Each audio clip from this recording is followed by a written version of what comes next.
All right, all praise, glory, and honor is most certainly due to the Most High Elohim of the patriarchs, Abraham, Isaac, and Jacob. I want to say peace to each and every one of you in the name of His Son, Yahushua HaMashiach, who we know as Jesus the Christ. So it's a blessing each and every single time that I can come before you to bring a message contained in His Word and never count it as a light thing to do so. In today's message, I want to deal with just how I want us to get salvation. The Catholics teach that salvation is through the Catholic Church, and there's no other way to get it. Um, you have people who have all types of groups that have all types of denominational beliefs, and the reality is that when it comes to the Bible, he was dealing with the Lord, the Most High. He's dealing with one people, um, and it's not the Catholic Church. The church didn't begin in Rome. The Bible tells you that the church began in Acts the 7th chapter. It tells you right before Stephanus martyr, he tells you that this church began in the wilderness. Okay, so let's go there and see what happened, because he's only dealing with one people, the children of Israel. Now, I don't want to be misconstrued into for somebody to believe that means nobody else can be saved. That's not the case. But what you must do is take hold of the covenant, right, that he made with his people. That's why when you read Torah, you'll consistently see people who joined themselves to Israel, that became a part of the commonwealth of Israel, that he said one law for the homeborn and one law for the stranger. It's universal in that regard. It doesn't matter your nationality. It doesn't matter you as of a different nation if you are, again, taking hold of what Israel is doing. That's why even when you read in the book of Ezekiel in the future, when he reestablishes Israel, the stranger that amongst them has a what? Has an inheritance. When you look at Israel, let's go to Exodus the 19th chapter. But when you look at Israel, they left Egypt a mixed multitude. So I don't want to be misconstrued. I just want us to understand that that it is what he gave to his people is what people need to deal with. It doesn't matter your nationality, but you can't come up with your own thing, and that's what happens quite often. What inspired this? I was listening to this. These they supposed to be biblical scholars, and they upheld, uh, their belief systems, their belief as far as their cultural beliefs, above what thus saith the Lord. That's a mistake. This is Exodus the 19th chapter. I want to pick it up here at verse 3. Exodus 19 and verse 3. It says, "And Moses went up unto God, and the Lord called unto him out of the mountain, saying, Thus shalt thou say to the house of Jacob, and tell the children of Israel, Ye have seen what I did unto the Egyptians, and how I bear you on eagle's wings." Uh-oh.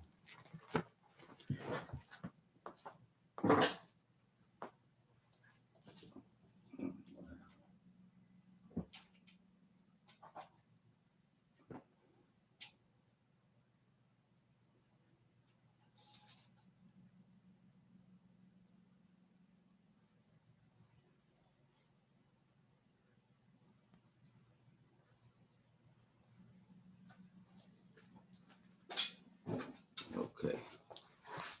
All right. Hopefully, yeah, I'm back. My mistake. I didn't have my camera plugged in properly. Okay, so I'll pick it up from the top.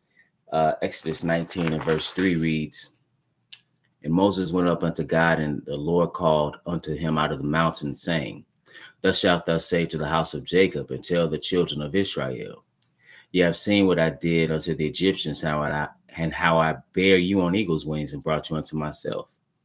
He said, Now therefore, if you will obey my voice indeed and keep my covenant." Again, he made a covenant with Abraham. It was confirmed through Isaac and Jacob, or Esau and Jacob, or Jacob. And so that's how when their seed comes about, this multitude of people, he proposes this covenant, but this covenant was already established with Abraham, Isaac, and Jacob, and he is just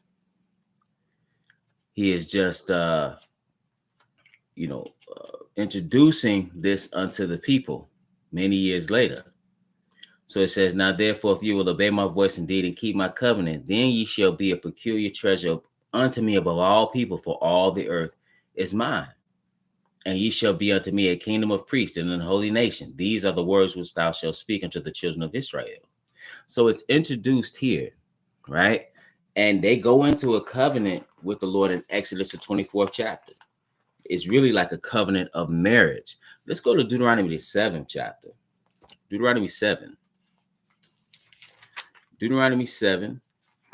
And we'll pick it up here at verse 6, because he is not dealing with any other people in this regard. I want to be clear. It doesn't mean that other people of other nations cannot be saved. It doesn't mean that at all. But what it does mean is that you can't come up with your own thing. And this is what, quite frankly, many Europeans have done. When the word was spread throughout the world, Europeans, you see the repackaging of the faith. They basically changed so many things to fit their culture and their belief system. Now that didn't happen immediately, but over a number of years, you see the changes. For example, you see the changes in the Sabbath, and how in 321 Constantine introduced a decree to honor the venerable son, right, on Sunday, right? So that's just an example. The introduction of the Trinity, the introduction of the idea of immortal soul, the introduction of Christmas, the introduction of Easter, introduction of all this falsehood, that all these things based on their own beliefs and not on the word. Doesn't mean other people can't be saved. It does mean you have to deal with what he gave unto his people. This is Deuteronomy 7 and verse 6. He describes them as similarly to how we read it in Exodus 19. He said, for thou art an holy people unto the Lord thy God. The Lord thy God hath chosen thee to be a special people unto himself above all the people that are upon the face of the earth. Let's continue with this notion. See, he's not dealing with any and everybody like that, not collectively. No, he chose one people. And that's even misconstrued today because people don't know who the people are. Israel is a black people that have been scattered into slavery all over the world. Been preaching that for years. And I didn't come up with that. I'm just saying you preach, and now you know what I think is happening. You can't really keep that cat in the bag, so to speak. That's becoming almost mainstream now. This idea that Israel is a black people that have been scattered in slavery all over the world, and eventually people are going to ask the question: who are the people in the land now? That's a question they should ask, because they are not the people of the book that he went into covenant with.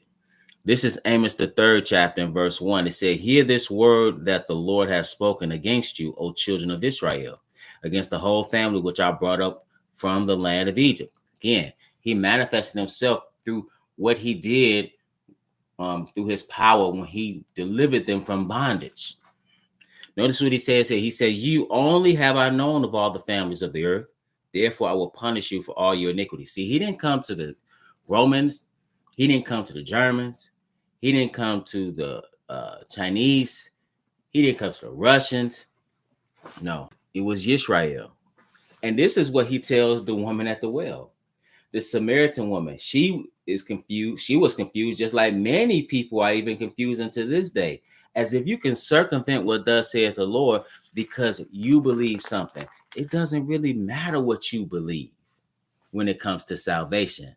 Salvation is of one people. What does he say? Or who does he say these people are? This is John, the 4th chapter. Because here, this woman is talking about, if you read it around, you can pick it. Well, actually, you can pick it up just at the beginning when you read the woman at the well. The Samaritan woman, the Samaritans were some people that were placed in the land by the Assyrians. They were not Israelites, but they had some of the customs of the Israelites, right? Just like today, the people in the land today are not the people, but they have some of the customs. They are converts. Okay. And while the original people have been cast into the diaspora, have lost sense of identity and self, they have taken on that identity of themselves, and really it's blasphemy what they're doing. But nevertheless, she said, our fathers worshipped in this mountain, and ye say, in this mountain, ye say that in Jerusalem is a place where men ought to worship. And he tells them, verse 24, or verse 22 rather, he says, ye worship you know not what, we know what we worship, for salvation is of the Jews. In other words, you have to deal with what was given unto Israel. Again, you can't come up with your own thing, your own form of worship, or think it's about you as a people, when he chose a particular people already, and that's the children of Israel. So you have to deal with what was given unto Israel, right? He even tells you in 2 Kings, the 29th chapter, howbeit every nation made gods of their own, and put them in the houses of the high places. I'm in verse 29, which the Samaritans had made. Every nation in their cities wherein they dwelt. But again, the Lord is not dealing with all those nations. And all those deities are not the Most High. He said, ye worship you know not what. We know what we worship, for salvation is of the Jews. What was given unto the Jews? Romans the 9th chapter. Again, you can't come up with your own thing. Romans the 9th chapter, and we'll pick it up at verse 3. Romans the 9th chapter and verse 3. Now, this is Paul the Apostle. Paul the Apostle specifically was from the tribe of Benjamin. Hebrew, he described himself as a Hebrew of the Hebrews, right? Circumcised the 8th day. He sat at the feet of Gamaliel. He was a Benjamite. But what does he say? This is Romans the 9th chapter and verse 3. He said, for I wish that myself were accursed from Christ for my brethren, my kinsmen according to the flesh. Right? So he had that same thought that Moses, when Moses said, blot me out of the book, right? He said, if him being cast into the lake of fire, or him being thrown away or damned to hell, really, that's what he's talking about. If that would mean that his people would be saved, he would do it. Who are his people? Who are his kinsmen? Verse 4, who are Israelites, and what was given unto them? To whom pertaineth the adoption, and the glory, and the covenants, and the giving of the law, and the service of God, and the promises. That was all given unto one people. He didn't say, who are Romans. He's preaching the gospel to the Romans. But he talks about later how they are grafted into what? Into a covenant, right? And because you ultimately are a child of Abraham if you are operating in faith. Okay. So I don't want to be misconstrued, but you have to come by this way. You can't make your own way. There is no other way. Because everything was given unto Israel. And when it's all said and done, people are going to realize that. Last place, Isaiah the 3rd chapter, or the 2nd chapter, excuse me. When the Lord returns, everybody's going to realize that you have to notice when you read this, they're not going to be, we're going to do just what was given to the Catholics. We're going to do what was given to the Indians. This is Isaiah the 2nd chapter in verse 1. Notice what Isaiah, this mighty prophet, sees concerning Judah and Jerusalem. This is Isaiah 2:1. The word that Isaiah the son of Amoz saw concerning Judah and Jerusalem. And it shall come to pass in the last days that the mountain of the Lord's house shall be established in the top of the mountains, and shall be exalted above the hills, and all nations shall flow into it. So he's going to establish his kingdom here on this earth. And notice what people are going to say. Verse 3. And many people shall go and say, come ye, and let us go up to the mountain of the Lord, to the house of the God of Jacob. And he will teach us of his ways, and we will walk in his paths. For out of Zion shall go forth the law and the word of the Lord from Jerusalem.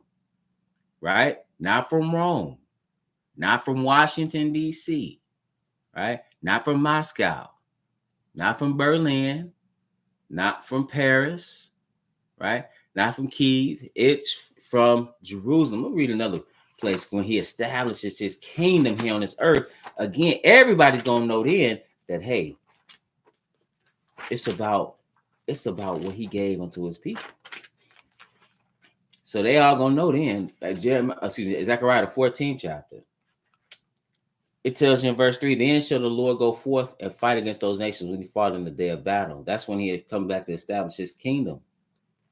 So now he's going to establish his kingdom. He's going to come back to the Mount of Olives, it tells you, right?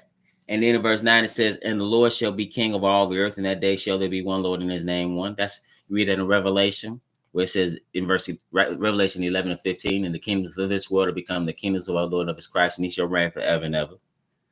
But notice what it says in verse 16. And it shall come to pass that everyone that is left of all the nations which came against Jerusalem shall even go up from year to year to worship the King, the Lord of hosts, and to keep the feast of tabernacles. What? Isn't that what he gave unto his people? See, you can't come up with your own things talking about you worshiping the Lord, but you worshiping you dealing with Easter and Christmas. He didn't give you that. You can't come up with your own thing, and that's what people have done. And when you understand, and it's about what he gave Yisrael, you'll understand that that is totally unacceptable. You must do what he gave unto the Israelites, because salvation is of the Jews. And with that, brothers and sisters, it's always my prayer that you will edify.